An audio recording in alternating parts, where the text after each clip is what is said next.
unemployment rate decreased by 0.4% in 2021 to reach 6.2%. As demand increased, supply responded more slowly, resulting in higher commodity price and inflation in the world, and specifically in OIC countries. Talking about global unemployment, which stood at 214.2 million in 2021, down 9.5 million from previous year, but still 28.3 million above the pre-pandemic level.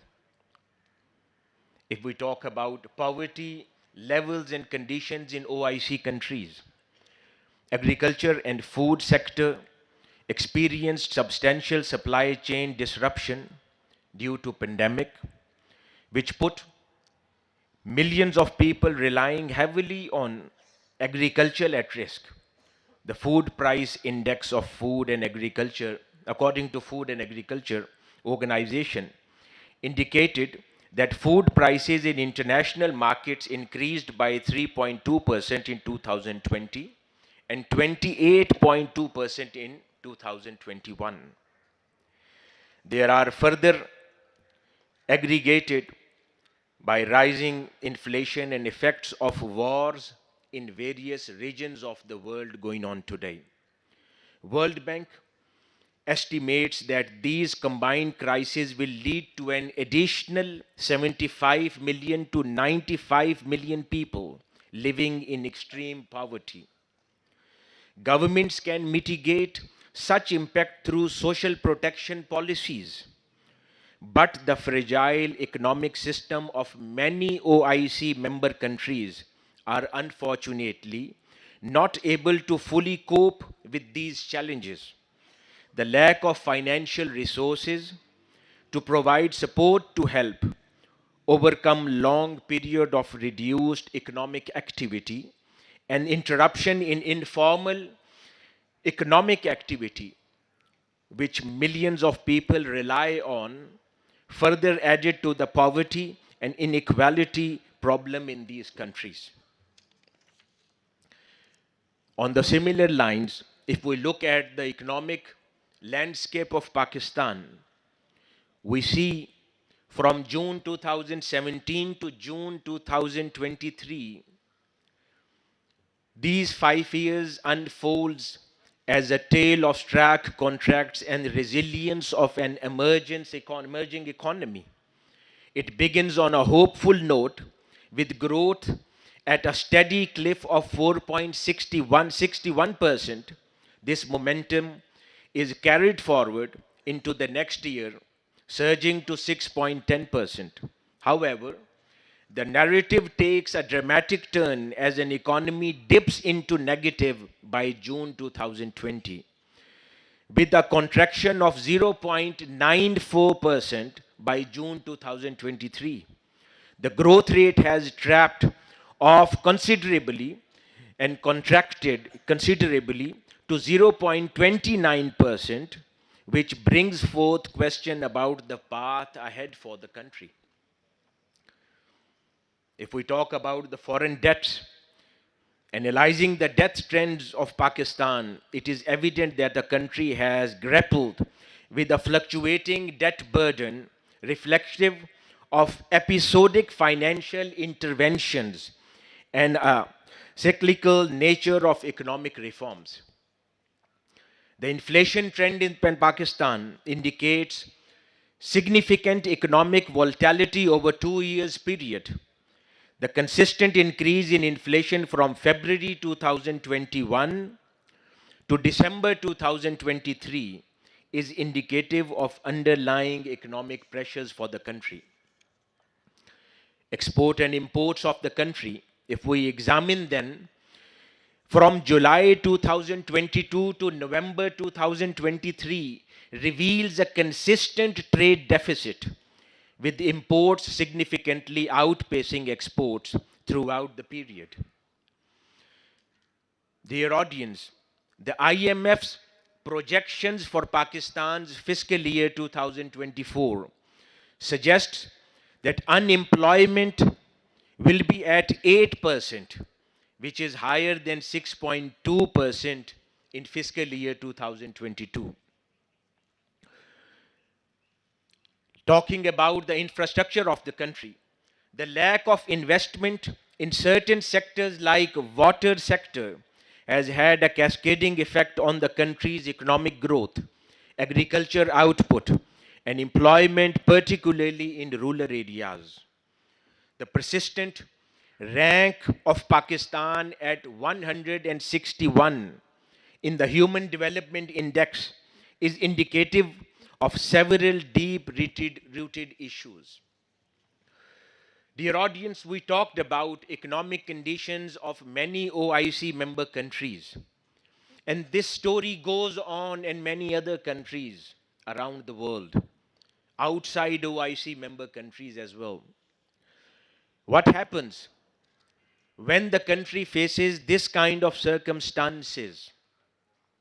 They move towards external or foreign financial institutions for financial assistance because they see a hope of survival only by reaching out to those foreign financial institutions like IMF. So they always come to support and help countries in trouble like Pakistan. And they provide them with bailout packages. They provide them with financial assistance so that they can come out of those emergencies. But on what? They provide those assistance and financial support on interest basis. I would say a very high interest basis. So whenever this help comes to these countries, so that comes with a lot of pre-confirmed costs which all these countries have to bear to get rid of that financial crunch and crisis. I don't blame these foreign financial institutions. They always come to help the countries in trouble. Because if you reach out to any conventional model of banking or financial assistance, they would do that because that is their business model. So no need to blame these institutions.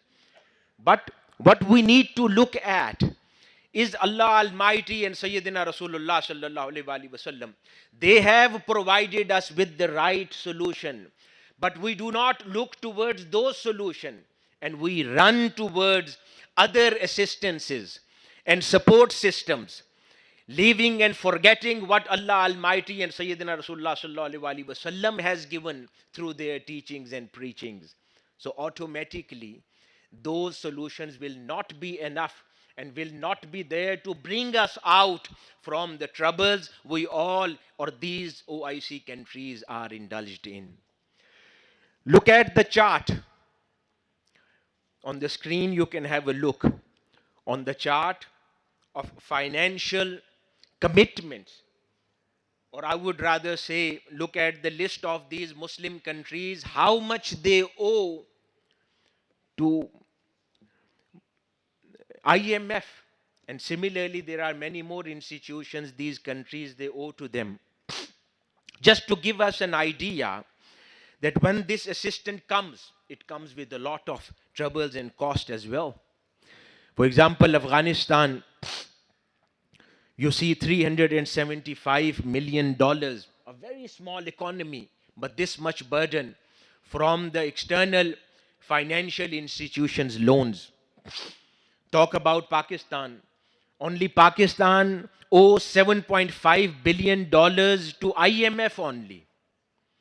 And then 0.3 billion to Paris Club, and then that continues. Egypt, they owe $12.3 billion to IMF only. And then Tunisia, they owe $13.5 billion to IMF only.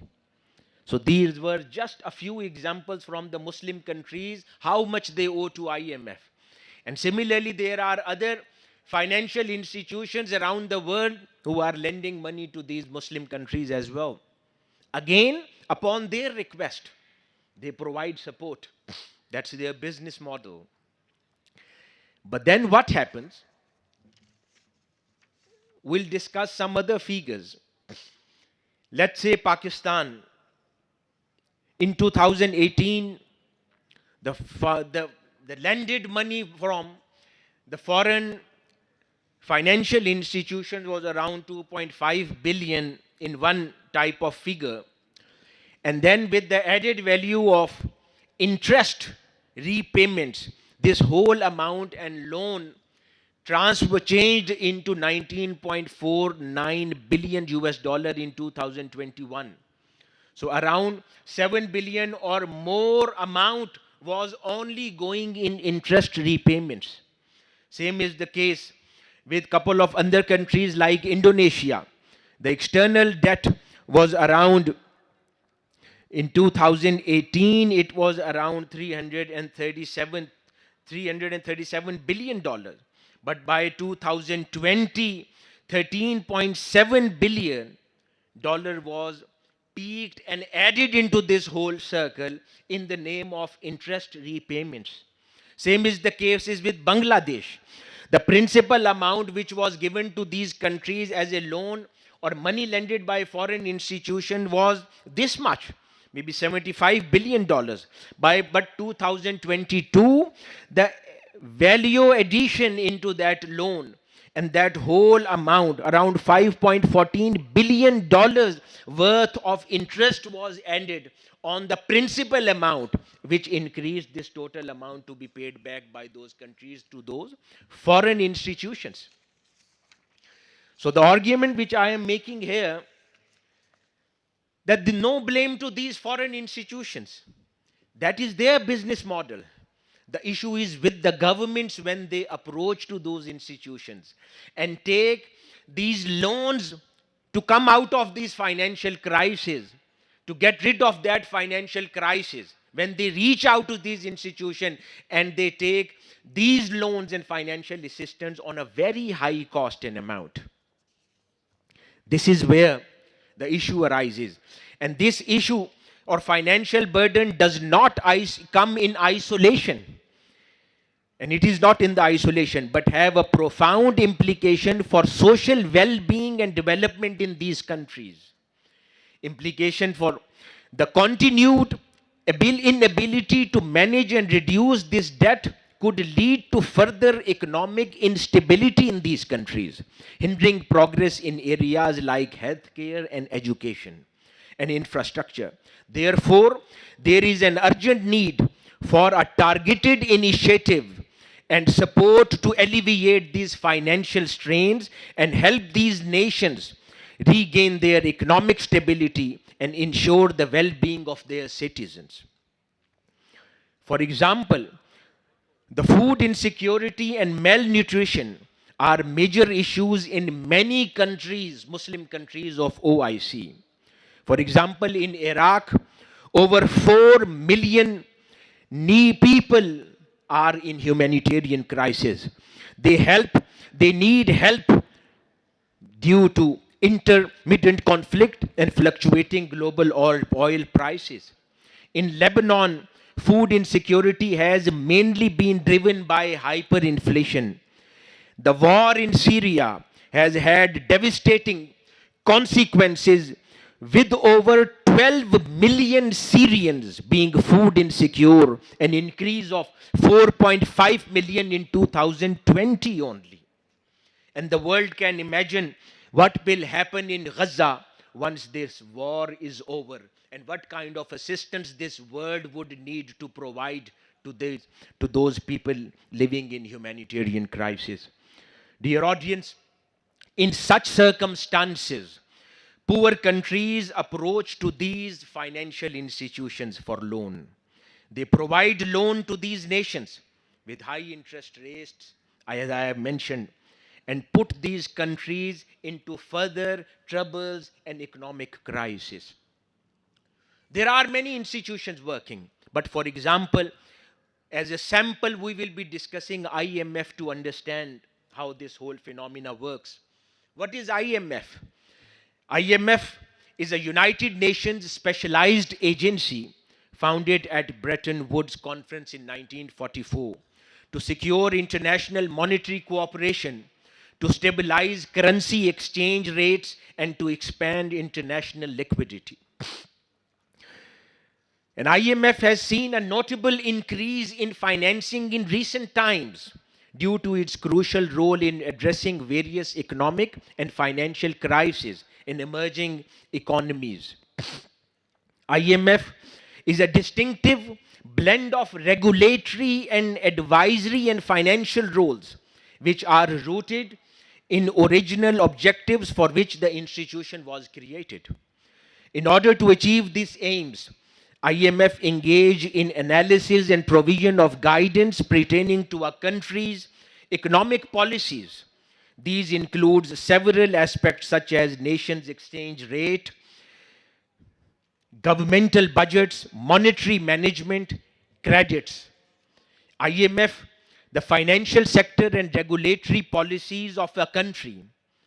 It also assesses these policies together with macro, finance, economic, structural policies that impact job prospects and employment in that country as well. There are economists and bankers around the world. They criticize such financial institutions like IMF. One of the major criticisms made towards these institutions are that IMF supported programs have faced criticism. Their approach to setting fiscal targets, often employing a one-size-fits-all methodology that fails to account for the unique circumstances of individual nations. The critics of IMF also oppose the institutions due to conditionality it imposes in return for its loans.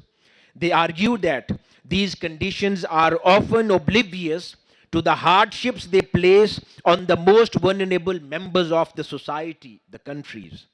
Moreover, the impact of IMF adjacent programs on social spending, particularly for the underprivileged, has generated a multitude of debates with limited and inclusive outcomes.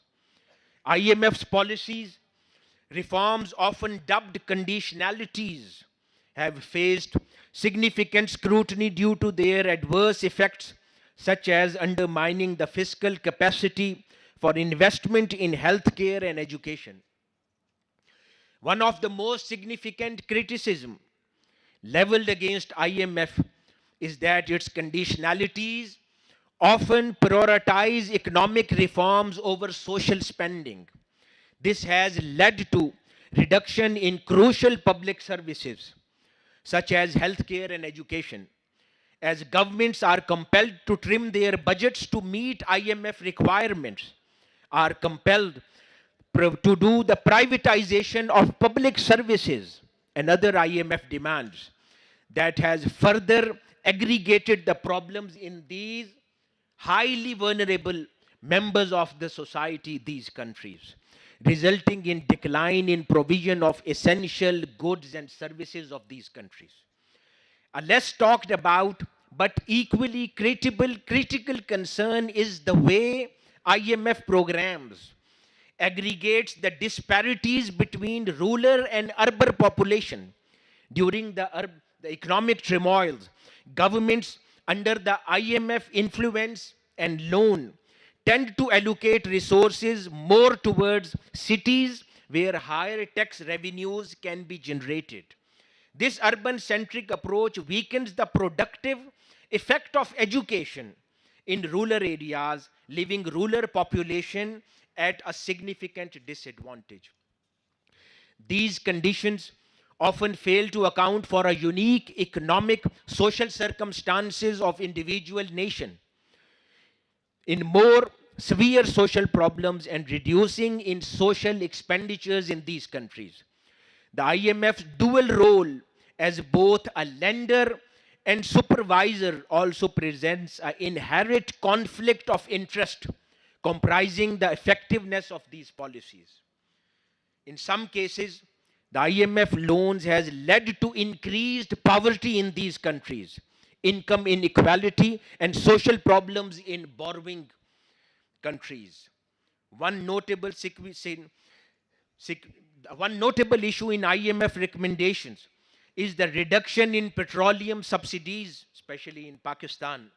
This reduction has resulted in higher price for petroleum products, transportation fares, and various other essential commodities, significantly affecting the general population and their cost of living.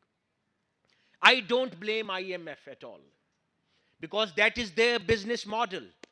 Any conventional financial institution would do that, because that is their business model. Otherwise, these institutions won't survive. That is their business model. But the question is with the governments when they approach these financial institutions for the services. Whereas Islamic economics and finance has a decent, comprehensive solution to these problems. If all these Muslim countries can come together to work on that solution, these problems can be tackled and these countries can be financially assisted in a more decent and respectful manner. What solution I propose here? If these countries do not go to these external financial institutions for financial assistance, so what should they do? So talking about OIC member countries, I propose MCW, another global institution formed under the platform of OIC, Organization of Islamic Countries. And what is MCW? MCW is Muslim Common Waqf, which is a beautiful product of Islamic banking and finance, which can provide an ultimate comprehensive solution to going to these foreign financial institutions. If the Muslim countries can come together and work on this solution, I believe the members of OIC countries, and not just the Muslim countries, many poor countries and third world countries around the world, they can benefit from this institution without paying the high amount of interest on those loans and the financial assistance which are provided today by the conventional institution. In that case, they will be assisted by that MCW, the Muslim Common Waqf, without interest. That will only help these countries to come out of their financial troubles and crises without paying high amount in the name of interest, and they will have sufficient to invest on their social sector, public sector, on their health care, on their education, and on the community and people living in their countries. So before I get into the details of this model, let's talk about Waqf. For those students, brothers and sisters, who do not understand the concept of Waqf properly. What is Waqf? Waqf comes from the Arabic word waqafa, which means to hold. Once a Waqf is created, the property is detained and neither the person who created the Waqf nor its beneficiaries are entitled to ownership. Waqf is a charitable endowment help in trust under Islamic law. The donor dedicates the asset for the specific charitable purpose. Waqf is seen as a crucial Islamic social finance tool that generates recurring income for the benefit of a specific group of individuals. Contributing of a Waqf fund can be distributed for a general socio-economic needs such as building places, financial expenses, establishing schools, developing infrastructure, welfare of the poor, and sustainable entrepreneurship activities. Waqf can be of many types. One type is property Waqf, other is called the cash Waqf. The property Waqf refers to the asset or a properties that are dedicated for charitable purpose. The cash Waqf is the concept of cash Waqf is not novel. It is historically evident, suggests its existence throughout the early period of Islamic history, even from the first century or first year of Hijrah of Sayyidina Rasulullah sallallahu alaihi wasallam to Medina. In cash Waqf, individuals contribute cash assets to Waqf organization, with the intention of supporting charitable purpose.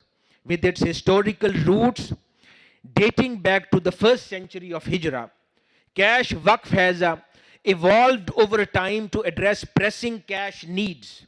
The establishment of cash waqf fund is a comprehensive process that involves the allocation of financial resources from the various channels. The sources include corporate social responsibility initiatives, voluntary contribution from external donors, deposit associated with temporary waqf, and many more. So these all become the sources for that cash waqf. And this institution of waqf is evolved in many centuries. The Islamic history, the concept in the Islamic history, the concept of waqf emerged promptly during the era of Sayyidina Rasulullah sallallahu alaihi wasallam, when the seed of this practice were sown in the second year after the hijrah of Sayyidina Rasulullah sallallahu alaihi wasallam, when he oversaw the construction of the first mosque of Quba. This act of piety laid the foundation for the very first religious waqf in Islam. Similarly, the second waqf was again created by Sayyidina Rasulullah sallallahu alaihi wasallam when he established waqf while the construction of Masjidun Nabawi, the Prophet's mosque in Madinatul Munawwara, was going on. So these concepts of waqf and institutions principally helped establishing first two great institutions of Islam. And that continued even in the time of Khulafa al-Rashidin, when Sayyidina Umar bin al-Khattab radiyallahu ta'ala anhu, he established a waqf with a property in Khaybar. Again, another companion of Sayyidina Rasulullah sallallahu alaihi wasallam, Hazrat Abu Talha, when he established another waqf with his property to benefit the Muslim communities living in Madinatul Munawwara. Another waqf when it was established by Sayyidina Usman ibn Affan, when he bought a water well to support the Muslim community living in Madinatul Munawwara. Another waqf which was established by many other companions of Sayyidina Rasulullah sallallahu alaihi wasallam up till today, which are benefiting for last 1400 years continuously. They are helping and supporting some of the waqfs which were established by companions of Rasulullah sallallahu alaihi wasallam. Allah Almighty has given them the life of 1400 years. Even today, they are supporting and assisting the communities living in Madinatul Munawwara. Then this whole concept continued to evolve and develop during other dynasties of Muslim era. For example, Umayyads, they further developed the institution of waqf, and then that did not remain a charity institution only. They underwrite the educational institutions, libraries, staff salaries, teacher stipends, and student scholarships. They all used to come in the era of Umayyads. They all expenses used to come from the waqf institution established by the Umayyads. Then that continued in the era of Abbasids as well. The formal waqf institution known as Shadr al-Wuquf was established, which was officially made to select the personnel who would run these waqf institutions. So basically, this institution used to do interviews of those personnel who would hire people to run these waqf and spend money and deal with the issues. So the involvement of caliphate and the government judicial oversight were instrumental in ensuring effective waqf practices during these dynasties and era. Similarly, the Ayyubid dynasty in Egypt, they did a lot of evolution and development in waqf institution. They tracted the agriculture, land became waqf properties managed by Baitul Mal in their era. King Nur-ud-Din he evolved this institution much and established a lands under Waqf institutions which used to benefit the institution, the government financially as well as developing the infrastructures and institution. Similarly, in the time of Salahuddin Ayyubi, this Waqf institution further evolved and developed, and he dedicated the lands for establishing educational institution, medical institution, as well as for the earnings of the nations. Later, in Mamluk dynasty, Waqf played a pivotal role in the development of economy. And then similarly, other caliphs and the rulers of Muslim states, they continued till the time of Ottomans arrives. The Ottoman Empire territorially expanded to the rest of the world, and they extend, and as they continued establishing their control around the world, so continuously they kept on working on the institution of Waqf. So the Turkish lands and productive lands, they brought under the institution of Waqf. So this evolution of Waqf in the Ottoman Empire was not limited to traditional land-based endowments only. Even the minorities, they became interested in the institution of Waqf established by the Muslim governments.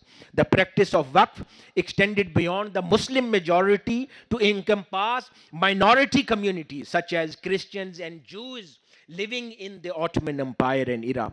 These communities adopted the Waqf institution, finding it advantageous and compatible with their own religious economic interests. Originally, the Muslim practices. That is why, if today the Muslim world could establish Muslim common Waqf, that's why I said that won't be there for only Muslim countries. Even around the world, whoever country is troubled by paying a lot of interest against those loans, they all can benefit with those financial institutions established under the concept of Sharia compliance and under the concept of Sharia law. So these institutions can benefit the whole society. Why? Because Islamic economics, Islamic banking and finance is not just for the Muslim countries, but it is a beautiful alternative to all other economic systems prevailing today in the world. That's why we all propagate, and Minhaj University is propagating Islamic economics, banking and finance for last many years. Dear audience, they did so due to the perceived advantage these minorities they understood. The practice of Waqf was popular within the Ottoman Empire, where religious endowments were established to support essential urban amenities. Even during the Ottoman empires, now the city infrastructures, they were established and developed by the Waqf institutions, including religious institutions, modern educational institutions, even commercial complexes and residential complexes were established and developed by these Waqf institutions during the time of Ottoman Empire. The Cyprus Ottoman Waqf had a significant presence, spanning the years from 1571 to 1878. A notable turning point in the administration of Waqf across the Ottoman Empire occurred in 1826, when their management was centralized under the Imperial Awqaf Ministry of Ottoman Empire. So these were few examples from the history of Islam that this institution has proved to be the successful one, without putting a lot of burden, economic burden on the countries or states or principalities, and giving a lot of financial assistance towards developing more institutions, medical institutions, educational institutions, residential institutions, commercial complexes by Waqf and social finance tool. When Islam and Islamic economics has such a beautiful example and solution, why going towards interest-based solution for our economic crisis? Why cannot the Muslim countries, they can come together to establish Muslim common Waqf? There has a lot of money I see traveling in Middle East. On single buildings, they are spending $2 to 3 billion.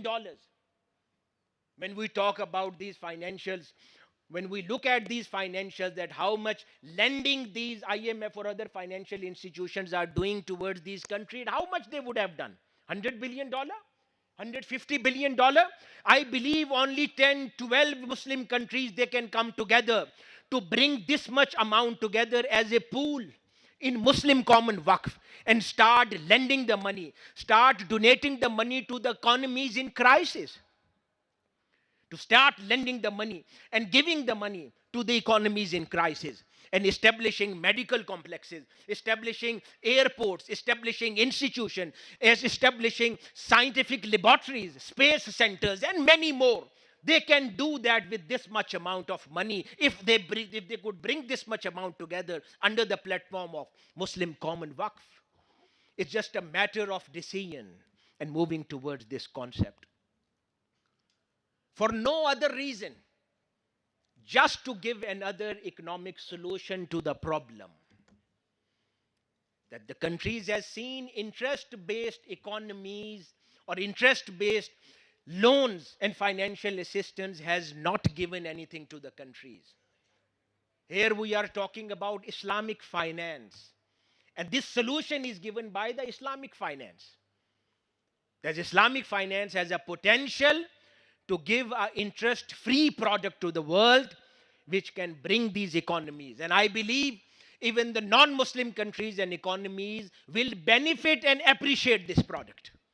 Once the Muslim common waqf is established, they will have a benefit from that. So this envisioned model, I believe, will have a lot of support. So now, coming towards end, let's move towards the flow chart of the process of this proposed model. You can look at on the slide the flow chart. Let's put the flow chart on the screen. Yes. Now I will go point by point to describe that what is the proposed model. So the Islamic countries will actively engage in MCW, Muslim Common Waqf Fund, by giving financial resources. Contribution will be made willingly, and countries will select how much to give based on their ability and willing to support the effort. Contribution will be typically be in the form of monetary waqf, indicating these countries' commitment to MCW, fund goals, and ideals. Once the donation from the participating Muslim countries are collected, they will be placed into the MCW pool. This pool will serve as a central holding account in which the fund contributed will be consolidated. The money management and disbursement staff will oversee the MCW pool. The team will be in charge of overseeing MCW fund's overall financial functioning. In collaboration with MCW pool, the money will be transferred to the designated beneficiary validation team by fund management and payout team. This crew will be an important checkout point in the process. To validate the country or organization or a project seeking financial assistance, the beneficiary validation team will perform through the transparent examination process, will include a thorough examination of recipient. After the validation process is complete, the beneficiary validation team will present their findings and recommendation to a funds allocation approval board. This money management and distribution team will be tasked with the disbursing the allocated monies. They will carefully, precisely carry out the decision of the funds allocation approval board. In addition to direct financial assistance, a portion of MCW pool money will be dedicated for a various capacity building projects. These initiatives will include interest-free loans, sustainable development goals, development projects, financial literacy, Islamic finance education, other forms of education, research funding, and scholarships. The MCW fund will assure openness, accountability, effective resource usage by following these clear and precise steps. Global MCW fund will stand out as a viable and appealing alternative to IMF and other external financial institutions. It will represent not just the resolve of Islamic nation to achieve self-sufficiency, but also a deep spirit of mutual assistance and solidarity. It will not only be about overcoming financial difficulties, but also about remaining resilient in the face of natural disasters. This concept has a potential to have a huge influence. As a result, it will have a good rippling effect on humanity as a whole. It will be a more than just a financial organization. It will be a tribute to teachings of Sayyidina Rasulullah sallallahu alaihi wasallam. To ensure all these contributions, investments, and payments adhere to Islamic financial principles, the MCW fund should adopt a standardized Sharia compliant structure. To ensure Sharia conformity, this framework should be established with the help of Islamic scholars and financial specialists. The Waqf pool of MCW fund will be managed with focus on maximizing profits while adhering to Islamic financial standards. To do this, the pool will be overseen by the professional staff with expertise in Islamic finance and asset management. According to Sharia principles, they will diversify their interest with the interest which may include real estate, shares, and other authorized investment options by the Sharia scholars. To maintain openness, regular reporting and audit of the pools performance will be carried out. To ensure the fund development and sustainability, the MCW shall have a clear policy of reinvesting Waqf asset. Returns on these assets will be reinvested into the Waqf pool or used by a charitable purpose. In accordance with the fund objective, the fund's mission will be governed and reinvested strategically, which will be guided by the Islamic principles. And all these, so the loan or financial assistance will be provided to the nations interest-free, whereas the Waqf investment will be reinvested to increase the Waqf amount or the pool or a fund of the Waqf so that those service can continue. The MCW fund can evaluate a variety of suitable options for reinvesting cash Waqf asset and property Waqf revenue. Some of these choices include issuing Waqf sukuk, Islamic bonds to raise cash for specific projects, investing in Sharia compliant equities or enterprises, Waqf shares, and using the funds for the charity efforts that align with the fund's goal. Every investment option adhere to Islamic financial standards. The Waqf pool will be used wisely to support programs, initiatives that are in line with the fund's mission and goals. The financial technology will be used, blockchain technology will be used to ensure the transparency and security of all those agreements made between the countries as well as the institutions. Last but not least, our honorable guest, the Deputy Governor of the State Bank of Pakistan is here. So I would also like to propose this global model can also be applied on the national basis as well. When we go towards conventional financing options even within the countries, local laws, why cannot we establish a common Waqf within the countries under the supervision of State Bank of Pakistan or any other relevant authority in the country where the investors can come in? That model can be a social finance tool or a business model, whatever is suitable, where the funds can come together to assist the countries as well as the projects. So to support Islamic financial, through the Islamic financial tools, social finance tools, to assist the countries in trouble. Last but not least, this was a humble suggestion and advice, not a criticism to any international institution. They all are doing well in their own jurisdiction and supporting the countries in trouble.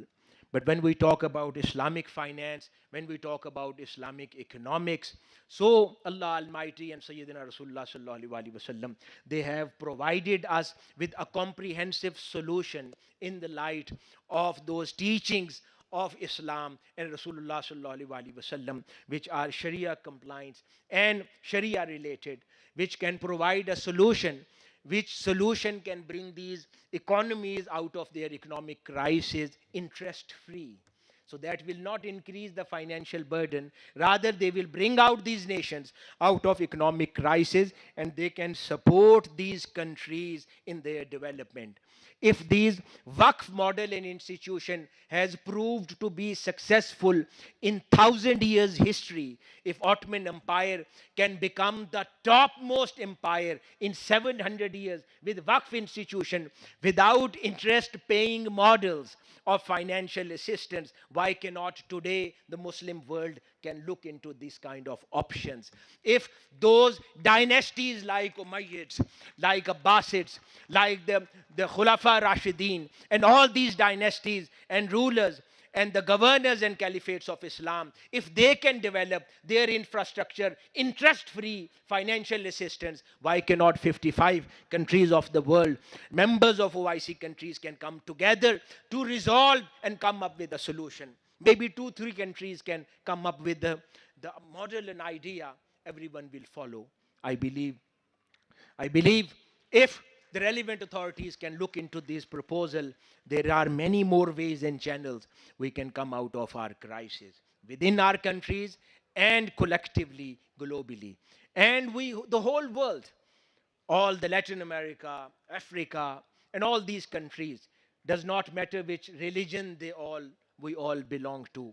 While when talking about humanity, we all are together. When everyone is in crisis, so it is our collective responsibility to work together to come out of the financial issues and pressures together as a humanity, as a member of humanity at large. In the end, I would like to congratulate again all the organizers and team members of the Minhaj University Lahore, as well as our worthy, respectable, honorable guest dignitaries who have joined this conference. May Allah Almighty make this conference a successful one, and for whatever objective we have gathered here for, Allah Almighty bless us with strength and the power to resolve and address the issues faced by the country and the world. Thank you very much. Wassalam.